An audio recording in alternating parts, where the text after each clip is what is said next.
Merci à tous de vous être déplacés.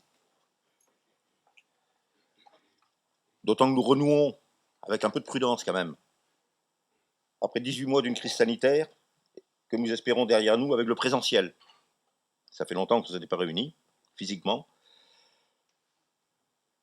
Il n'empêche que, vous avez vu, on est filmé là, et ça va être quand même rediffusé, comme l'an passé, mais cette fois-ci en différé.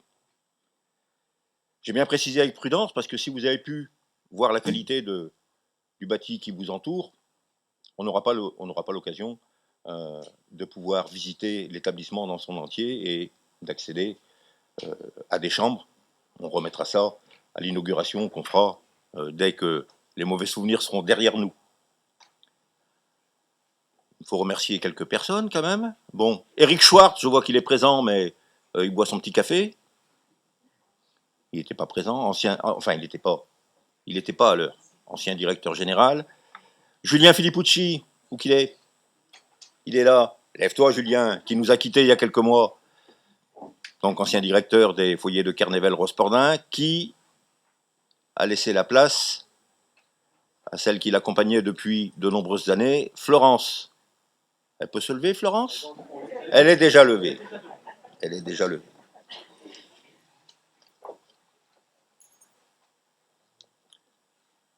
On salue aussi la présence d'un invité extérieur. Ils ne seront pas nombreux aujourd'hui parce que on était obligé de se tenir à une jauge. Monsieur Louswarn, maire de Rospordin-Carnével, qui aussi nous accompagne depuis de nombreuses années. Vous voulez dire un petit mot peut-être? Bonjour à tous, c'est pas mal.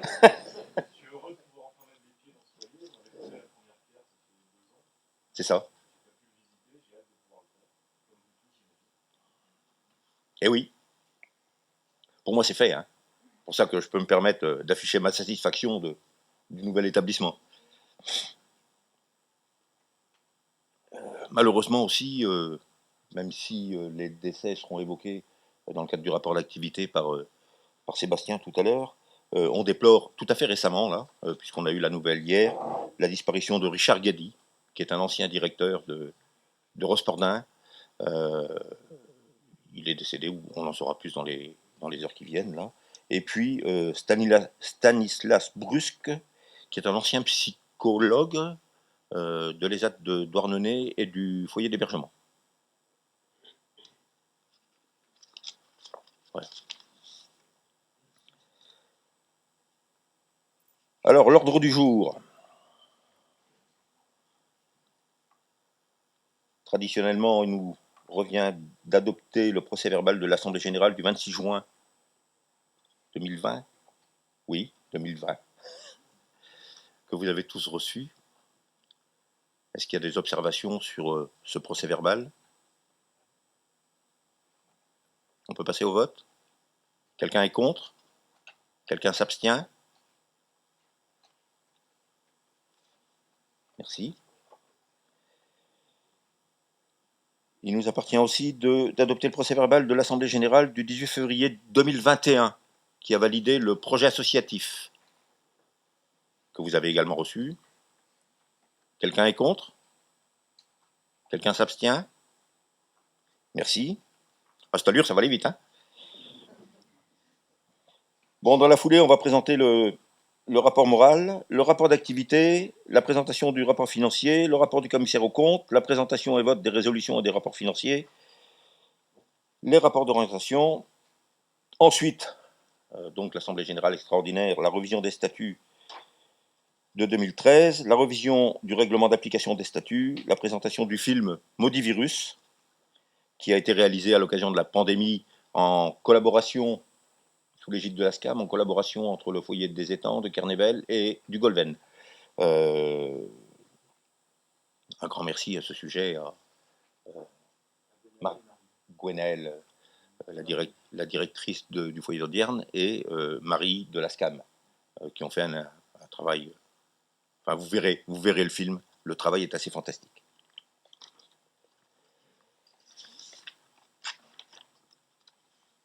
Alors,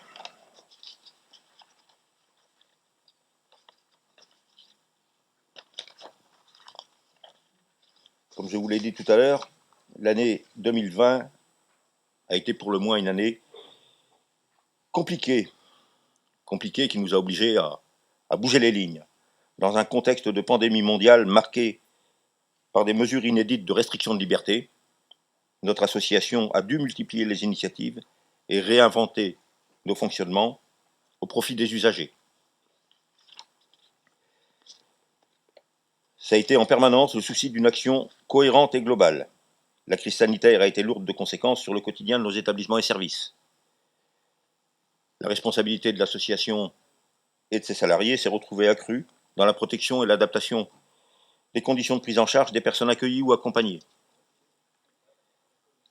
Nous avons mis en place, sous l'autorité du directeur général, une cellule de veille et de crise qui était basée au siège, ce qui a permis de ramener la responsabilité de toutes les décisions au siège, qui était donc seul responsable des mesures de restriction et de leur harmonisation sur l'ensemble des établissements. Il a pu aussi plancher, parce que ce n'était pas une mince affaire.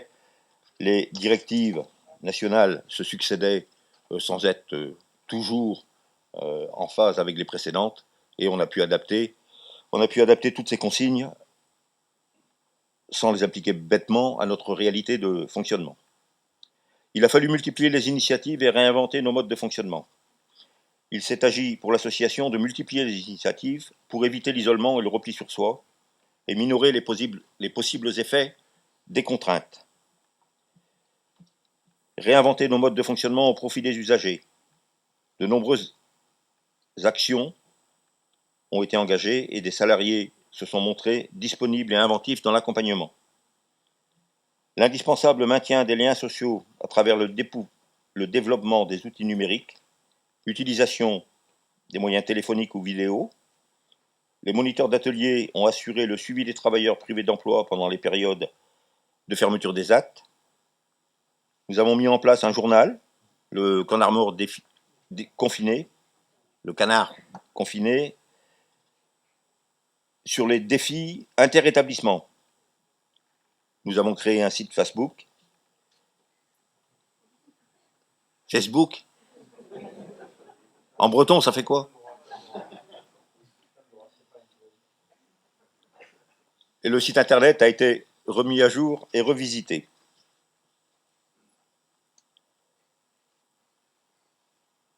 Nous avons dû nous adapter pour les réunions. Le présentiel a été réduit et on a eu recours ou au téléphone ou à la vidéo. La continuité des services du bureau, du conseil d'administration, des commissions associatives et des groupes de travail spécifiques, CVS, éthique, programmation des investissements, ça s'est fait aussi au fil de l'eau, ou en présentiel, ou en distanciel. Sans pour autant qu'on perde de temps. D'ailleurs, vous avez vu que, et vous venez de le valider, on a pu finir les travaux sur le projet associatif et le valider au mois de février. Ce projet associatif, qui est l'aboutissement de plusieurs mois de travail collaboratif auquel ont participé administrateurs, cadres et salariés, familles adhérentes et bénéficiaires. Il y a eu un véritable engouement sur les réflexions et franchement un grand remerciement à tous. On arrive à un travail de qualité et qui fait l'adhésion de tous. Un petit retour sur les orientations définies l'an passé. Plusieurs constats. L'évolution de la société, de la commande sociale portée par les politiques publiques, des besoins et des attentes des personnes. Un accompagnement dans un cadre réaffirmé d'autodétermination et d'inclusion. L'attractivité de nos métiers est interrogée. Comme vous avez pu le voir, certains d'entre vous d'ailleurs étaient présents. La dernière opération du collectif qui regroupe 26 associations et 4 organisations syndicales, ça a été la manifestation du 12 juin dernier à Quimper. Le professionnalisme des professionnels et la nécessaire reconnaissance par les pouvoirs publics d'un savoir-faire. Il s'agit donc de rendre nos métiers plus attractifs. C'est une priorité aujourd'hui. Nous avons des difficultés dans certains secteurs à trouver des candidatures pour remplacer les personnes qui nous quittent. Face aux revendications légitimes d'équité et de traitement entre les salariés, une réforme de l'État et des collectivités territoriales est attendue. Comme je vous le disais tout à l'heure, on a créé il y a plusieurs mois un collectif pour sensibiliser les élus à la situation. Et il va falloir, parce que les choses sont loin d'être terminées, si on veut qu'il n'y ait pas les écarts qui existent aujourd'hui entre le public et le privé, qu'ils soient lucratifs ou non, il va falloir ramer, revendiquer, de telle manière à ce que on ne se retrouve pas avec des écarts de salaire qui peuvent aller jusqu'à 300 € pour une aide-soignante, selon qu'on est dans le public ou selon qu'on est dans l'aide à domicile. Vous imaginez ce que ça peut avoir comme répercussion au niveau d'abord de nos facilités ou de nos difficultés de recrutement et surtout au niveau de la qualité de la prise en charge de nos enfants.